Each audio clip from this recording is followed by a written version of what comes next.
Hello and welcome to Chinny Vision 2 for this little Chinnyrant. Not a rant, more Chinny ramble.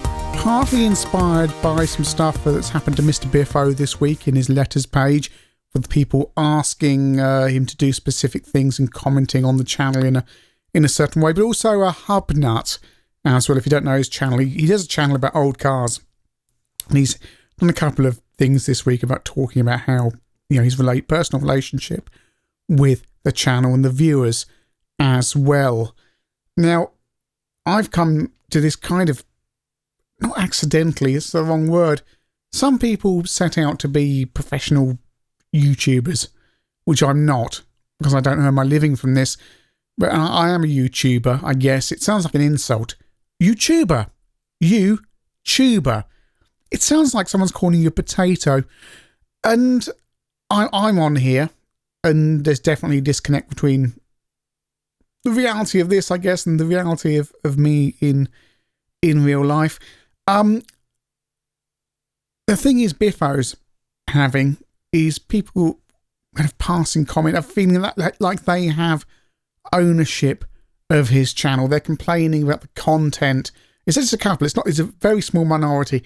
They're complaining about the content. They're complaining that they're supporting the channel on Patreon, so they should get an input into what he does or doesn't do, which is completely wrong. That doesn't buy you an executive producer role or a producer role.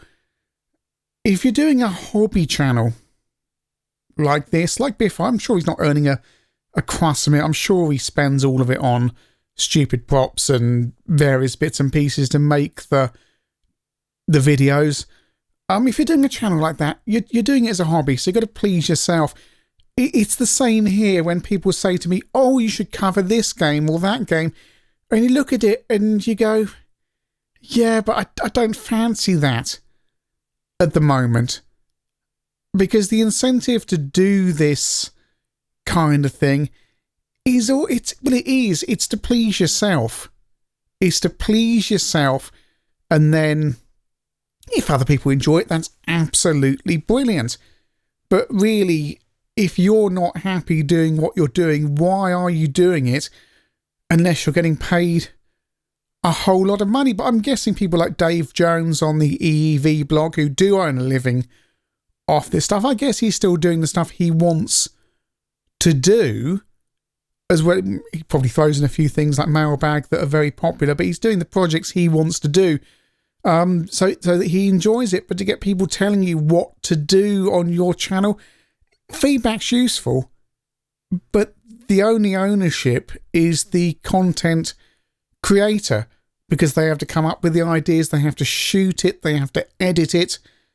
How many games I've lost love for because I've overplayed them. Football Manager, for one, having played that full seasons through on 9 versions. I didn't play the CPC version all the way through because I knew how it ran, having played it so much back in the day.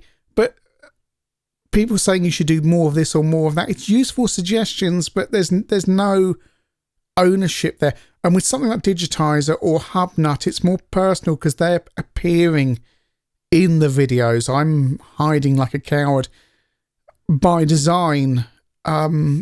Just a microphone, because I want to put the games and the hardware forefront.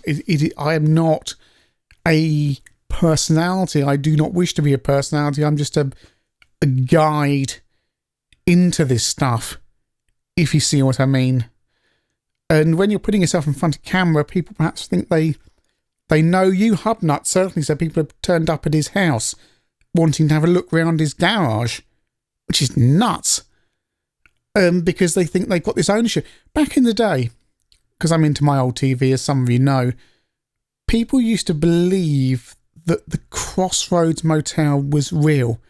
People used to come up to Noel Gordon and call her Meg and speak to her as if she actually ran a motel in real life. They would write to her as if there was a real life motel. Of course they knew this wasn't real, but they wanted to come into this reality, if you like, which is harmless fun. But when you're turning up at people's houses, having a poke around or ordering them around because you're paying 80p a month on Patreon, that's not fair. That's not nice. And some people on YouTube do open up. Octavius opens up about various things that are going on, which is her choice. And it does leave you open to these nutcases to comment, I guess. But, kudos to her for opening up and talking about stuff. I don't want to do any of that. I really want it to be about the games, the hardware, and so on. Even things like I was toying with the idea of going to Play Expo, but you'd have to meet people as Chinny, who isn't a real person. I'm not Chinny. And I sit here and talk about the games in a slightly elevated version of myself. That's what Biffo does. Biffo said that he sits there and talks about stuff with Paul Gannon as a slightly elevated version of himself, and he's happy to be that character. I don't know what people expect or what people think I look like or what I would be like. I've met The Future is 8-Bit. I've met Steve. That's it. They know what I'm like in real life. And I hope it's not too far removed from how I am here. It's a difficult one, isn't it? But that ownership, that would terrify me. That kind of idea that people own you and they know you and that you are this like Z-list celebrity. And that really, I can't make a connection where I would ever be happy with that or even be able to handle it. And again, much respect to people who do have to handle that. To Hubnut, to Biffo, to Octavius, to Ashens, to Larry, to all these people who put themselves out there and go, hey, I'm presenting this channel, I'm talking to you all, and then people come up to you at Play and go, oh, I know you. And you don't, really, but if you can handle that, again, I can't and don't want to. And the thing about this guy on the Digitiser Letters page telling Biffo what to do is, if you don't like it, you don't have to watch all of it. You don't have to watch the episodes you like. And secondly, if you don't like it, then go out and do something yourself. The whole reason this channel was set up was because I didn't like what I saw of how people were doing things, how everything was emulated, and how a lot of them were Johnny-come-latelys who were suddenly reviewing games because there were clicks there. And that's what I didn't like. And if you don't like someone's YouTube channel, right, fair enough, YouTube's free. Go out and create your own. Put your own content out there. If you want to do that and you want to make that show that you want to see, fantastic. Go out there, we will watch it.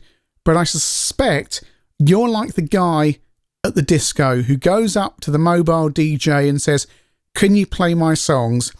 And then you're the only person left dancing on the dance floor because everybody else has cleared off because your musical taste is so terrible. In your head, you're right, but you're not. No one wants to watch.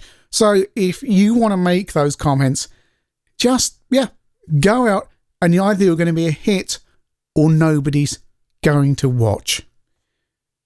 Anyway, I've rambled on for far too long, so I've gotten a little bit deep and serious there. Butch and sincere. But what was the year? Chinny Vision calendars very soon. I've ordered some more pens up as well because we're going to just try and do a bundle. Do go check out Digitiser. Go and check out Hubnut as well. Don't think Octavius is doing anything at the moment. Lots of other people, Zoe Kirk Robinson to check out. Geiger Punk, Rob over in Australia. Blogos Pow is doing stuff as well. So many people. I'm really bad at just saying who is doing what. And a big thank you to Ultra Steve, who's done all the legwork on the Chinny Vision calendar. It looks stunning. It's off at the printer at the moment. It's going to be offset litho printed. How he has achieved this and found someone who can do this in an affordable way, I don't know, because everyone else's calendar is digital, and we're going for the full hot metal offset litho printing, like the proper stuff back in the day. So not only is the calendar A3 like your original calendars, it's offset litho printed, which will mean much better quality. And we've got, hopefully this front cover is going to come out because it looks stunning, but we've ordered up UV coating on the front cover as well. Not so it lights up under UV, but it's got this kind of shiny coat. I hope they're going to really look good because I've just laid out a lot of money to get these printed. But more details of that soon. I'm hoping, just hold on in there. When the Chinny Vision calendars are here, I really hope they live up to the stunning design work Steve has done. Anyway, enough wittering from me. Thank you for listening all the way through. If you've got any comments, put them down below, and remember the main Chinny Vision channel. Ta-ra!